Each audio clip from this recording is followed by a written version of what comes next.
Hey Juventini, welcome back to the All Juve Cast channel. I'm Alberto, and we are on another episode of Buonasera, Bianconeri, where we will take a look at the day in news surrounding Juventus. Right out of the gate, the Mercato's open, and I put a little tweet out that just basically showed a roller coaster ride, and it's going to be that way with rumors. As far as action, I don't anticipate a lot, but the name that comes up is one that's familiar to Juventini is Quagliarella. So apparently he is an option for that fourth forward striker, because right now Juve is considering it Dybala, Morata, and Ronaldo.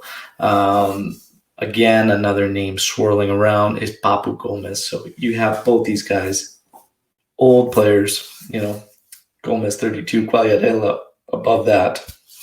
Quagliarella can still score, though. Quagliarella is still good, much older. But again, we're just looking for a fourth option, apparently, okay?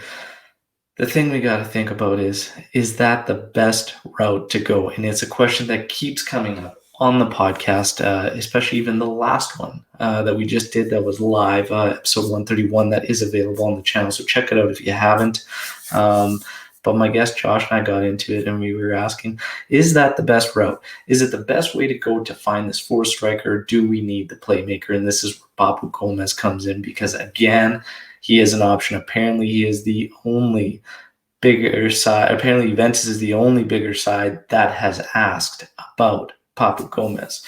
As far as the qualities we are lacking, that link-up player, he does fit the bill. However, apparently the only way to get him is to swap Bernardeschi. And again, I think we'd be selling ourselves short in terms of what we could do with Bernardeschi. But the other thing is he needs to accept, and this is what's hindered Juve from making a move previously, because Bernardeschi didn't want to go to any of these other destinations. I don't think he's personally going to want to go to Atalanta either. So there are some issues we need to get around here.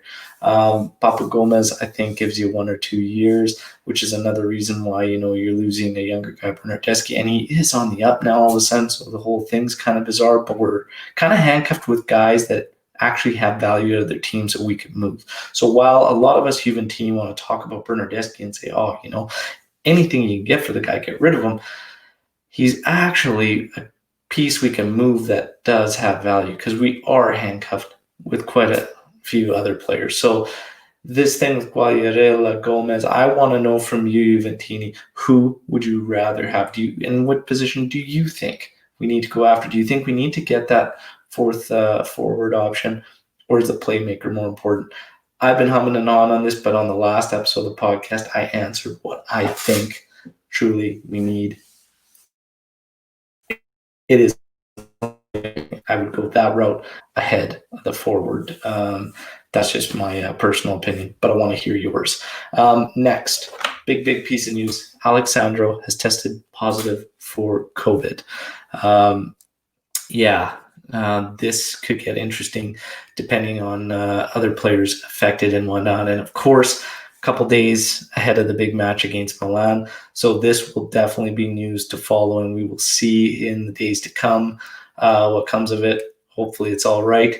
But we can always just appeal if it doesn't work out, right? You guys set the precedents. Rubentus, right? Well, but seriously, hopefully none of the other players are affected. We'll see what happens, and hopefully Sandro recovers well. But again, never a dull moment. And this one could hurt. So we'll see what ends up happening there. Another big piece of news. This guy over here, Demiral, okay, apparently reported that he is unhappy with playing time, or what's going to happen with his playing time, and he wants to be an important player and getting good minutes.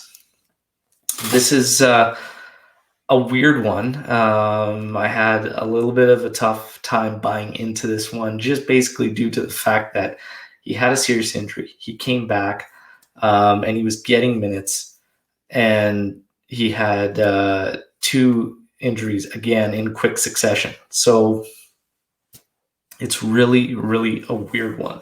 I feel more like it's a conversation that's happened behind closed doors, and maybe the future. And it's kind of odd that there were rumors about Pirlo wanting Chiellini to hang around another year, and this comes out only a few days out. Because if you would remember the one episode I talked about it, where Pirlo's wanting Chiellini to hang around in the locker room, to be that guy, that presence, whatnot.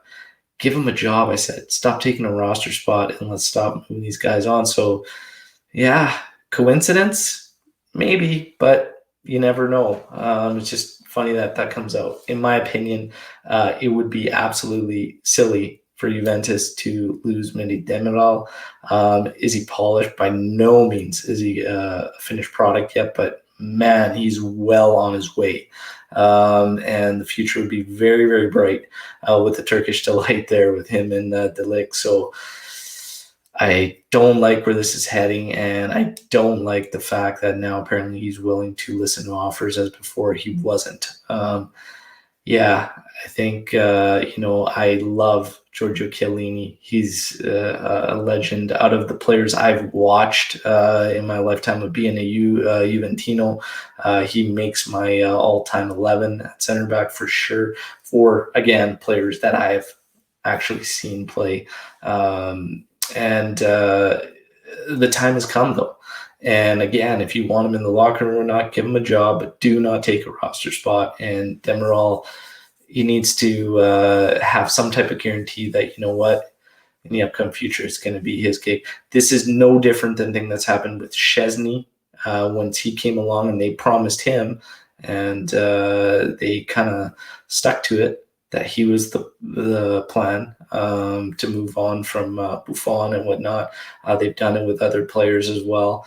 I think Mary Demiral is within his right to be concerned about his future if we are thinking about extending guys like that. So, yeah, I know while some Juventini say, man, he's way out of line, you want guarantees, how about playing without, by staying fit and whatnot? Absolutely. He needs to do that. But when he's on the pitch, damn, I've been pretty impressed. I like the kid a lot, and I think he's got a lot more growing left to do, which is incredible when you think about how good he already is. Yeah, I just think it's time to make one of those moves that Juve sometimes drags their ass on, and don't lose this kid. Keep your eyes on the future and the project you're building, and yeah, in my opinion, he should be an important piece. Outside this season, if he's still, low on the totem pole, and if Chiellini's fit, he slides down. De Ligt's out there, slides down. But the big, big piece is Bonucci. So Bonucci continues to be abysmal, and this kid's sitting on the bench when he is fit and lower on the totem pole than, being fourth, fifth option, maybe with Danilo. Might have, it doesn't surprise me that he's got something to say about it. So, what's everybody's thoughts on Mehdi Demiral? In my opinion, we can't lose him. I think it would be silly. And it's funny that this happens the day after we recorded the live podcast episode 131, because I literally said, pump the brakes on all these decisions we want to make now about getting rid of guys like even Paulo Dybala and whatnot, because you don't know what's going to happen from now until the end of the season. This is just a small piece of how quickly things can turn in an instant. And this would have implications on the Mercato and how things would change and how Juve would have to act. So you just got to pump the brakes and see what unfolds. So even in the Dybala case, see how it plays out or whatnot. But in that situation, they just got to shit or get off the pot when it comes down to the contracts. But this Demiral thing, interesting, very, very interesting. See what ends up happening. But again, let me know, Juventini. Keep Demiral or we move him now. Your thoughts for me, it's a no-brainer keep. Last but certainly not least, we talked about it with Sandro and the COVID-19 as we lead up to this match against Milan. I will be doing a live Buona Mattina Bianconeri on match day. Make sure you're joining me on that one. It's going to be 4:30 a.m. Pacific Standard Time. That's right. I'm a lunatic. I'm going to be getting up that early so that we can talk pre-match. So make sure you join me, and that will be on match day. But as we leave you, Cassano chiming in again says the Scudetto race is over for Juve should we lose to Milan.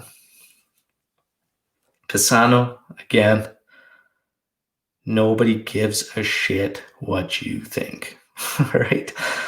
Even if that happened, it would not be over. And I would not rule out a crumble from all our opposition. Okay, I'm going to wait and see it on match day. I want to see them beat us. But what I think is going to happen, that little unbeaten record, coming to an end. Juve's coming to town, and we're going to get the job done. Juve will win. 100%. I guarantee you. Juve's going to win that match. The Scudetto race will be on, and that's a big 6-point swing. It's coming. It's coming. Don't miss the live on match day, Juventini. We'll see you then. Until then, though, buonasera, Bianconeri. Forza Juve, fino alla fine. Ciao.